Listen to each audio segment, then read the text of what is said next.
Hello दोस्तों, कैसे हैं आप। दोस्तों, आज हम लुइस थर्स्टन की थ्योरी ऑफ इंटेलिजेंस को समझेंगे।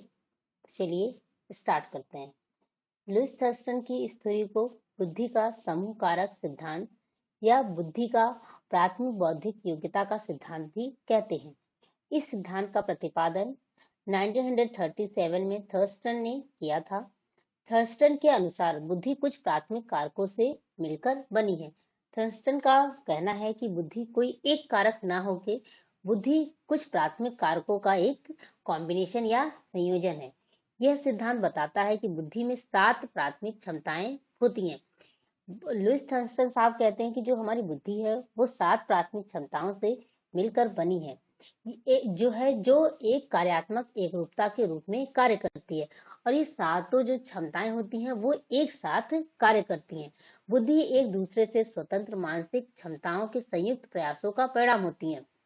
इनका कहना है कि ये जो सातों प्राथमिक क्षमताएं होती हैं ये अपने आप में तो इंडिपेंडेंट है, मतलब स्वतंत्र है, लेकिन जब कार्य करने की बारी आती है तो ये एक साथ मिलकर कार्य करती हैं। इसीलिए इसे समूह बुद्धि का समूह कारक सिद्धांत यानी group factor theory of intelligence भी कहा जाता है।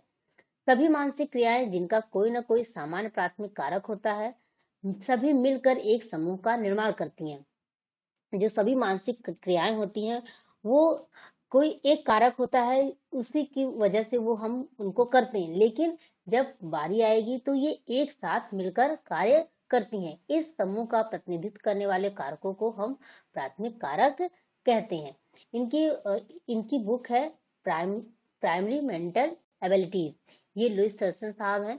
इनकी बुक का नाम है प्राइमरी मेंटल एबिलिटीज। और इन्होंने जो 7 प्राथमिक क्षमताएं बताई हैं वो इस तरह से हैं। पहली क्षमता है स्थानिक योग्यता, दूसरी है स्पैटियल विजुअलाइजेशन, दूसरी है प्रत्याक्षिक गति या परसेप्चुअल स्पीड, तीसरी है संख्यात्मक क्षमताएं या आंकिक योग्यता न्यूमेरिकल एबिलिटीज, चौथा है वाचिक बोध या वर्बल कम्प्रिहेंशन, पांचवा है शब्द प्रवाह योग्यता वर्ड फ्लुएंसी, छठवां है स्मृति या मेमोरी, सातवां तर्क योग्यता या रीजनिंग। अब हम इसको सातों को अलग अलग समझेंगे कि ये क्या है। पहली है स्थानिक योग्यता या स्पैटियल विजुअलाइजेशन।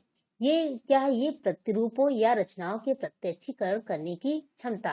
मतलब हम जो कोई रूप कोई चीज देखते हैं या कोई रचना करते हैं तो उसको हम प्रत्यक्ष, मतलब उसको स्थान के परिप्रेक्ष्य में हम इसको कैसे समझते हैं, ये वो योग्यता है। वो स्थान में वस्तुओं का परिचालन करने की योग्यता। किसी जगह पे आप कोई चीज कैसे चला रहे हैं, उसको कैसे देख रहे हैं, इसकी योग्यता। जैसे एक इंजीनियर होता है, वो एक छोटी सी जगह में आपको बड़े से भाग का मॉडल या मैप बना के आपको दे सकता है। जो पुल बनाते हैं वो पहले उसका एक मैप तैयार करते हैं, उसका एक मॉडल तैयार करते हैं, फिर उसी आधार पर बनाते हैं। उन्होंने कैसे जाना, मतलब उस स्थान का प्रयोग करना, उन्होंने एक छोटे से स्थान में उसको समझा और फिर उसको मतलब उसको प्रेजेंट किया। तो इसका क्या अर्थ है? स्थानिक योग्यता का मतलब होता है कि आप किसी चीज को किस तरह से समझ रहे हैं, उसका उसके स्थान के परिप्रेक्ष्य में कैसे समझ रहे हैं। जब उसको किसी दृश्य के रूप में आप देखेंगे तो आप उसको कैसे कर रहे हैं। और दूसरी है प्रत्याक्षिक गति। इनमें क्या होता है? सभी 5 ज्ञान इंद्रियों का प्रयोग करके वस्तु के संपूर्ण विवरण के प्रत्यक्षीकरण करने की गति। किसी वस्तु स्थान या विशेष व्यक्ति विशेष का प्रत्यक्षीकरण करने की विशेष योग्यता।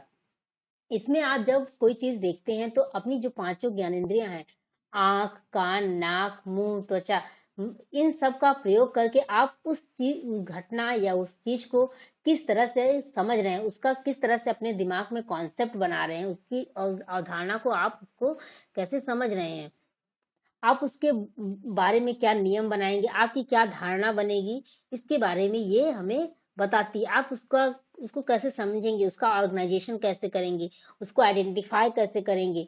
जैसे मान लीजिए किसी बच्चे ने एक सांप देखा तो वो उसको कैसे समझेगा, वो उसका जो ज्ञान रहेगा वो उसी हिसाब से अपनी जो आंख, कान, नाक, उसकी जो कार्य करने जो वो करेगा, जो एक्टिविटी करेगा, उन सब से वो समझेगा कि ये कैसी है।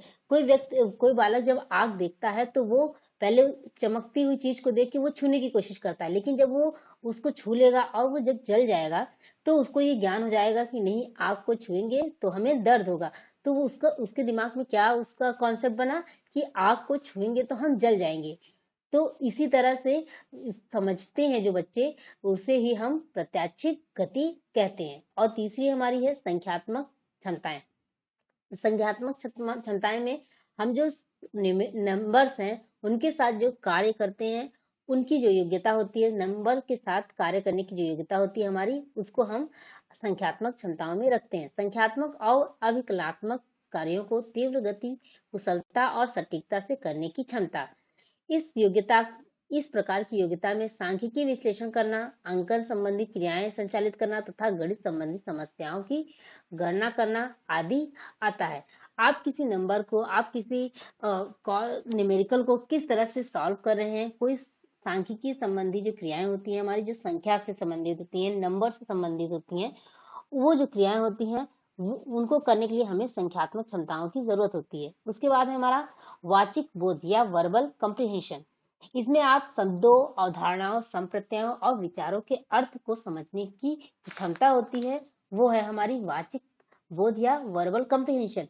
आपको हम जैसे जो बोल रहे हैं तो आप उसको किस तरह से समझ रहे हैं, या आपने कोई चीज पढ़ी, कोई आर्टिकल पढ़ा, कोई पैसेज पढ़ा, तो आप उसका अर्थ किस प्रकार निकाल रहे हैं, या कोई शब्द है आप उसका अर्थ किस तरह से निकाल रहे हैं, वही हमारी वर्बल कॉम्प्रिहेंशन है। आप बोलने, जो हम बोल रहे हैं उसको समझने की योग्यता वाचिक बोध या वर्बल कॉम्प्रिहेंशन में आएगी। आप किसी अवधारणा को जो आपने पढ़ा या किसी आर्टिकल को पढ़ा, उसको आप किस तरह से समझेंगे, उसका अर्थ कैसा निकालेंगे, यही है वर्बल कॉम्प्रिहेंशन। उसके बाद है शब्द प्रवाह योग्यता। ये किसी विचार या स्थिति का वर्णन करने के लिए धारा प्रवाह और लचीले शब्दों का प्रयोग करने की क्षमता होती है। आपने कोई स्थिति देखी, कोई विचार आपके दिमाग में आया, तो आप उस शब्दों के रूप में कैसे प्रेजेंट कर रहे हैं, किस तरह के शब्द आप यूज कर रहे हैं, कितनी फ्लुएंसी के साथ आप उसका प्रयोग कर रहे हैं। जैसे जो लोग एंकरिंग करते हैं, वो लोग क्या करते हैं, कितने अच्छे से बोलते हैं, मतलब अपने विचारों को किस तरह से प्रेजेंट करते हैं। या कोई जो लेखक होते हैं, कविताएं लिखते हैं, या पोइट्री लिखते हैं, या जैसे स्टोरी लिखते हैं, तो वो अपने विचारों को शब्दों का रूप प्रदान करते हैं। तो वो जो शब्द है उनको प्रयोग करने की जो क्षमता है वो हमारी शब्द प्रवाह योग्यता के अंतर्गत आती है। किसी भी शाब्दिक संचालन का कोई व्यक्ति कितनी तीव्रता से कर सकता है कि मानसिक क्रियाएं इसके अंतर्गत आती हैं। जो हमारी शब्द का प्रयोग करने की जो क्षमता है उसको हम शब्द प्रवाह योग्यता के अंतर्गत रखते हैं। इसमें शब्द के उपयोग, उनका स्पष्टीकरण करना तथा भाषा संबंधी योग्यताएं सम्मिलित होती हैं जो मानसिक क्रियाओं को प्रभावित करती हैं। हम किसी भाषा के किसी शब्द को किस तरह से प्रयोग कर रहे हैं, ये हमारी योग्यता शब्द प्रवाह योग्यता के अंतर्गत आती है। और छठवां है स्मृति या मेमोरी। सूचनाओं या को सटीकता से याद करने या पुनः याद करने में परिशुद्धता की क्षमता। आपने कोई घटना देखी, या आपने कोई कॉन्सेप्ट समझा, या आप कुछ भी कर रहे हैं, आप जो पहले कर चुके हैं उसको आपको रिकॉल करने की जरूरत है। तो आप उसको जो याद करेंगे वो हमारी क्षमता जो है वो स्मृति के अंतर्गत आती है। उसके बाद है हमारा सातवां तर्क योग्यता। इसमें क्या दिए गए तथ्यों एवं नियमों से सामान्य नियमों को प्राप्त करना या व्युत्पन्न करने की जो क्षमता होती है वो हमारी तर्क योग्यता के अंतर्गत आती है। यह क्षमता उन गतिविधियों में पाई जाती है जहां किसी प्रश्न या श्रृंखला में निहित नियमों या विचारों की खोज करने की आवश्यकता होती है। इसमें क्या है, आप अपने दिमाग का तर्क का प्रयोग करके किसी नियम का को समझेंगे, या कोई आपको श्रृंखला दे दी गई है, कोई समस्या दे दी गई है, तो आप इसमें क्या नियम लगा है ये समझने की जो योग्यता होती है वो हमारी तार्किक योग्यता है। जैसे मान लीजिए कि ये श्रृंखला आपको दे दी गई है, आप अब इसमें आपको भरना है कि यहाँ पे क्या आएगा और यहाँ पे क्या आएगा। तो आप इसको पहले तो आप इसके नियम को समझेंगे कि ये श्रेणी किस प्रकार से बनी है। जब हम उसको समझेंगे तो क्या है, इसमें 2 + 2 तो यहाँ पे 4 आ जाएगा, +2 6 हो गया, +2 8 हो गया, +2 10 हो गया। तो आपने अपने तर्क का, अपनी बुद्धि का प्रयोग करके आपने क्या बताया कि इसमें सब में 2 प्लस करना है। तो हमें वो श्रेणी प्राप्त हो जाएगी। किसी समस्या विशेष के समाधान हेतु किसी भी कार्य को करने के लिए तर्क वितर्क करने की क्षमता इस प्रकार के प्राथमिक कारक के कारण उत्पन्न होती है। कोई समस्या है, उसको तर्क वितर्क करके उसका समाधान निकालने की जो क्षमता होती है उसे हम तर्क योग्यता के अंतर्गत रखते हैं।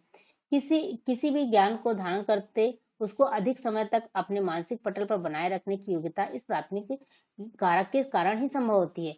जब आप किसी कॉन्सेप्ट को समझते हैं या अपने दिमाग में उसका तर्क पक्ष विपक्ष सब समझते हैं तो वो चीज आपके दिमाग में बहुत लंबे समय तक बनी रहती है। जो चीज आप याद करेंगे वो आप भूल जाएंगे, लेकिन जो चीज आप समझ लेंगे उसको आप जल्दी नहीं भूलते हैं। ये सिद्धांत हमें, ये हमने सातों उनकी जो उन्होंने प्राथमिक कारक बताए हैं सात, लुईस थर्स्टन ने उसको समझा। और ये सिद्धांत क्या कहता है? ये सिद्धांत बताता है कि बुद्धि कोई एकात्मक संप्रत्यय नहीं है। बुद्धि को हम किसी एक कारक का परिणाम नहीं मान सकते, बल्कि यह सात प्राथमिक मानसिक क्षमताओं का संयोजन या कॉम्बिनेशन है। ये जो सात मानसिक क्षमताएं हैं हमारी, ये मिलकर कार्य करती हैं और हमारी बुद्धि जो है इन्हीं सात मानसिक क्षमताओं का एक कॉम्बिनेशन है जो अलग अलग व्यक्तियों में अलग अलग मात्रा में पाई जाती हैं। ये जो सात क्षमताएं हैं वो हर व्यक्ति में एक बराबर मात्रा में नहीं पाई जाती। ऐसा नहीं है कि सब में 2-2 किलो ये बुद्धि पाई जाएगी, नहीं, ऐसा नहीं कह सकते। ये बुद्धि किसी में कोई बुद्धि ज्यादा होगी, कोई में मतलब कोई एक क्षमता ज्यादा होगी, किसी में कोई दूसरी क्षमता ज्यादा होगी, किसी में तर्क करने की क्षमता ज्यादा होगी, किसी में नंबर से जो नंबर्स की योग्यता ज्यादा होगी, किसी में याद करने की क्षमता ज्यादा होगी, किसी में वर्ड फ्लुएंसी की क्षमता ज्यादा होगी, किसी में स्थानिक योग्यता ज्यादा होगी। लेकिन होगी सब में, थोड़ी थोड़ी मात्रा में सब में होगी, लेकिन हो सकता है किसी में कोई ज्यादा हो जाए, कोई किसी में कम हो जाए। ये क्षमताएं अपने अपने विशिष्ट कार्य करने के लिए निपुण एवं विशेषज्ञता प्राप्त होती है। ये जो हमारी क्षमताएं हैं वो अपने आप में निपुण होती हैं। मतलब जैसे कोई जिसमें नंबर्स को न्यूमेरिकल एबिलिटी ज्यादा है तो वो नंबर्स के साथ जो भी गुणा भाग जोड़ घटाना करना है वो जल्दी कर लेगा। नंबर की जो संक्रियाएं हैं, नंबर से संबंधित जो भी प्रॉब्लम्स हैं वो उनका सॉल्यूशन जल्दी ढूंढ लेगा। लेकिन आवश्यकता पड़ने पर ये सभी क्षमताएं एक एकीकृत समूह के रूप में कार्य करने के लिए साथ आ जाती हैं।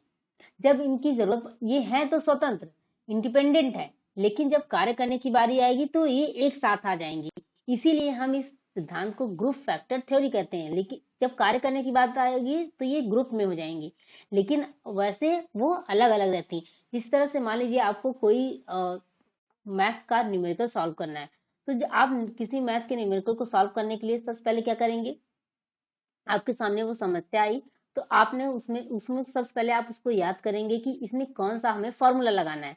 तो यहाँ क्या हो गया, आपने स्मृति का प्रयोग किया। आपको नंबर का सॉल्यूशन ढूंढना है, लेकिन आपने क्या किया, आपने अपनी स्मृति पर जोर डाला और ये याद करने की कोई तर्क लगाया कि यहाँ पे कौन से नियम लगेगा और कौन सा यहाँ पे फॉर्मूला लगेगा। फिर उसके बाद आपने फॉर्मूला को याद किया। फिर उस फॉर्मूला को याद करने के बाद आप उस प्रॉब्लम को सॉल्व करेंगे। जो गणितीय संक्रियाएं हैं आप उन्हें करेंगे, फिर अपने प्रॉब्लम का समाधान पाएंगे। तो यहाँ पे क्या है, आपको करना है गणितीय संक्रिया, लेकिन आपको सभी सातों का प्रयोग करना है, उनको समझना है। फिर अब मान लीजिए उसी चीज को आपको किसी को समझाना हो गया तो आपको क्या, शब्द प्रवाह योग्यता की जरूरत पड़ेगी। आप उसको किस तरह से समझाएंगे, या आपने जो प्रॉब्लम को सॉल्व किया, जो भी प्रॉब्लम आपकी न्यूमेरिकल था उसको आपने सॉल्व किया, तो आप उसे खुद कैसे समझ रहे हैं। तो ये सब इसी तरह से ये जो सातों हैं वो एक साथ मिलकर काम करेंगे, लेकिन ये अपने आप में स्वतंत्र होती हैं। उन्होंने बताया कि बुद्धि कई प्रकार की योग्यताओं का मिश्रण है जो विभिन्न समूहों में पाई जाती हैं। इनका कहना है कि ये जो सातों क्षमताएं हैं ये अलग अलग होती हैं, लेकिन जब कार्य करने की बारी आएगी तो ये एक साथ मिलकर कार्य करेंगी। इसीलिए हम इसे ग्रुप फैक्टर थ्योरी भी कहते हैं। तो आज का जो हमारा कॉन्सेप्ट था यहीं पे समाप्त होता है। मिलते हैं आपसे नेक्स्ट वीडियो में। धन्यवाद।